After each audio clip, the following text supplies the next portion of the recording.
Gin ma pire tek ma yam acholi chako kede iloba chuli ene chako moto dano.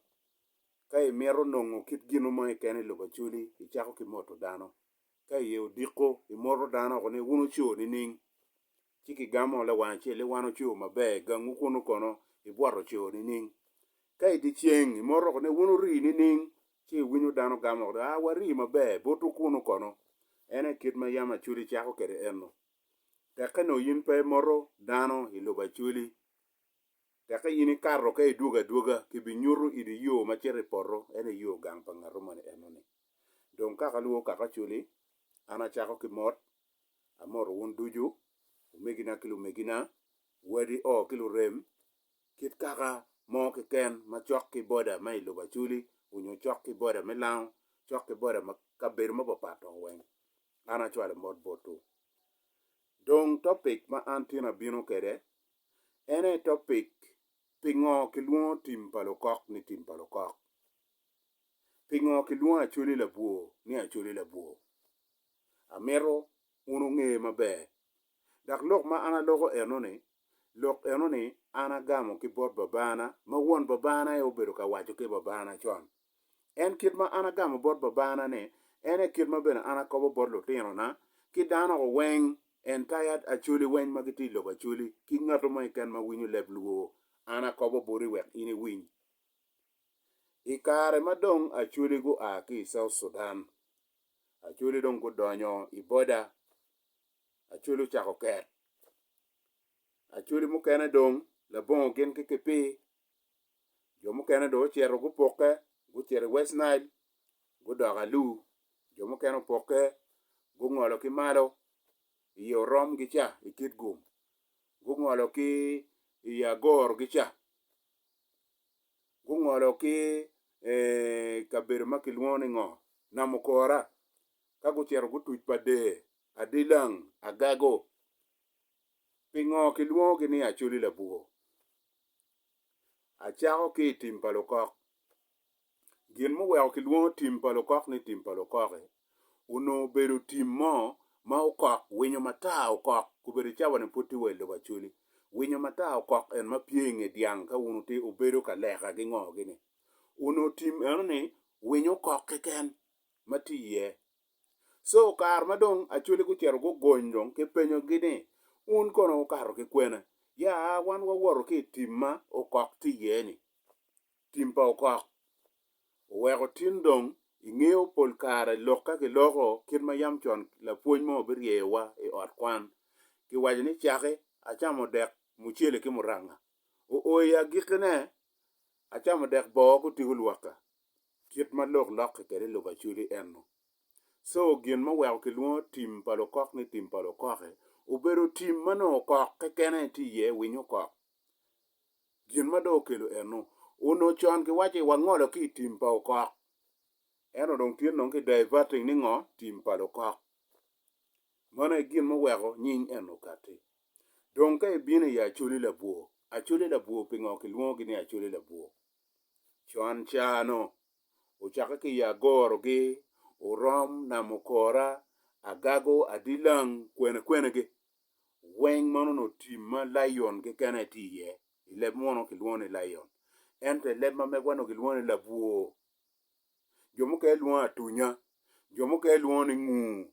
But not tika meaning gina chel.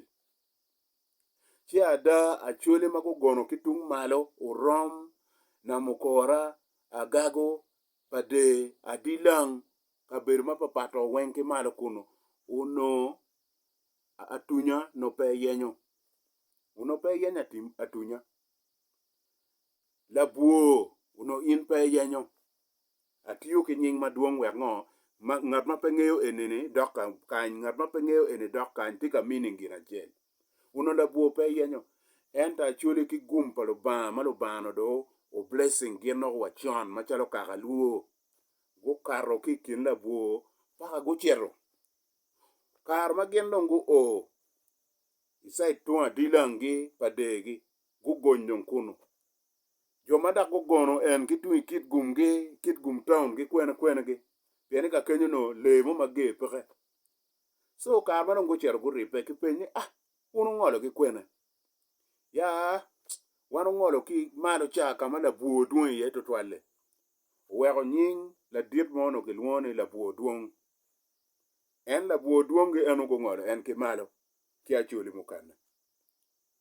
Chi kipenyo kar mo kipenyo wan ong'olo ki kama labuo duong' iye ni. Chide we un dong acholi labuo ki kome do. Ka dong un ong'olo ki kama labuo duong' iye ni. Un dong ki labuo ki weng dong kachielo do. We wan do acholi labuo ki kome. Oweko kiluongo acholi ni acholi labuo ni.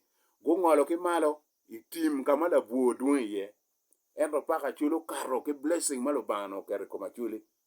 Mono gin moweko kiluongo ni acholi labuo eno. Ludirowa mokene kobedo chan magitie mwaka 80 wi abich gi 70 gi 60 ki wiyegi gin ng'eyo story enone. Oweko ni cha bedo ka wachi uno miero mete ki puonyo lutini wa wek ung'e jim ma yam chon. Yam chon babana wajono ni ka ini ki kit gum town o kit gum matidi kanyo pot parach. Ki kit gum matidi me chiero namo kora enone lam dogi. Ino labuo guburoge di gyogi kome. Me ki namo kora me chiero yo rom mono bedak lam dogi. Uno gin ma acholi luoro yam chon po obedo mony. Obedo le mage ene no acholi gi luoro. Ente noni pod acholi karo chiero. Pod acholi karo duogo. Dak bende no king'eyo cha mang'o cha ma le mage bedo kedeo. Iwinyo ka odiko en manyao tika bione wa ko manok. Ludir jugego ya ke ko manok ko. Kado o cha bichiel en. No chon kira babana wajo ke ne babagi o wajo bodgi. O chaka cha bichiel kinuchu. Cha bero. Cha boro. Cha bu ngwen be dong pebe to twal. Cha bu ngwen de no do ngo. No dong go chero go yenyo cham no gibino no ngo ka yweyo de digudi no. Uno la buogi bere digudi. Kala diet mo matika winya. Ka gwak babana obedo la gopa. Cha da tim correction ka kenyo. Ena gien moweko kiluo oloke ni acholi labuo ni. Pene gi ong'olo ki kin tim kama labuo duong' iye. Oweko la tena ngarumono nyeo gak ni labuo duong'. Neno. Pol kar waweko lutini wagung'e ng'o ma yam timendo bacholi. Abiro iya wach. Awach mati gulu ba. Ng'o moweko nyi awach kiluo ni awach. Ugak ni awach. Awach no bedo tim mo ma tim medwa igulu kenyo. Awach no bedo tim medwa. Ento no joma go chiero ka dwa tim awach. Jone no gitiwa i boda. Jone no gitiwa i boda. Kar mago gin ge ki boda kuno gibino gidwaro. Ya awach kenyo gibino gidwaro. Ento no chayo en man makwa mer ma wach en maberi te buwan. No duon ya awach kenyo mapelare. So do dwa ka dongo bino ka go nego le gipuro eno chiyo eno gipono chiyo eno gidok kere gang. Ka go dok kere gang gipoko kilotero. Ka gipoko kilotero. Lutero dong no wach dong miet lim. Ka dong yini penyo lutero dong ni babano chero kwene. Ya babana chero ya wach. Uchero ka kele wa wach. Inano? Oweko nying ma wajo ki komo chayo. Ki komo chayo. So ludir dong gotam kira lutero maro gini. Wano wakobo wachi gonyo dong kwene ya wach kuno kama nong gen cha weng wamera wach dadi chere kela wach baba chere duka wach ke cher oweko dong gero we family dong ge olo wiwa wano wagwaro wono wachiro go buwa wach oweko ya da gen dong kira no da wach bete buwane go cher dong kuno inge achule yam chon no apere pol karte yad madone eno konyo dano pilok me kot gi ngogi so ki kobo lutini ko ki boda kuno chuli mago pon boda kuno mano go camping kuno ki kope gi biro ya wach ibuwa wach kar mage o ibuwa waje uche dong mono ka geno go charo ka dwa teng ping dong kenyo lutien dong chako dong puto che ko wach dong eno undo no ka dong cha udo miara waje u chero pondo chan en gino wego nya wajo gak ni wach eno lutien wa ane mwaka pa dit enta mako ngoma babana waje ni wone makwar wa wajo bot en ketiendo ni dit ba abedo chok kilo dira ye kama inti ye be chok kilo diro karo ti oramo menian ngoma yam ti melo bacholi umegina kilo megina karo ti oramo nieno cha awajo pa Bim district By the way, un lo diro ruodiwa, umiero chak wuot merota chuli kama giti ye o weny, umiero chak wuot lo dirwa. Peko mo ma achuli la buo giti ka limone ya Bim District. Peko ne dir total.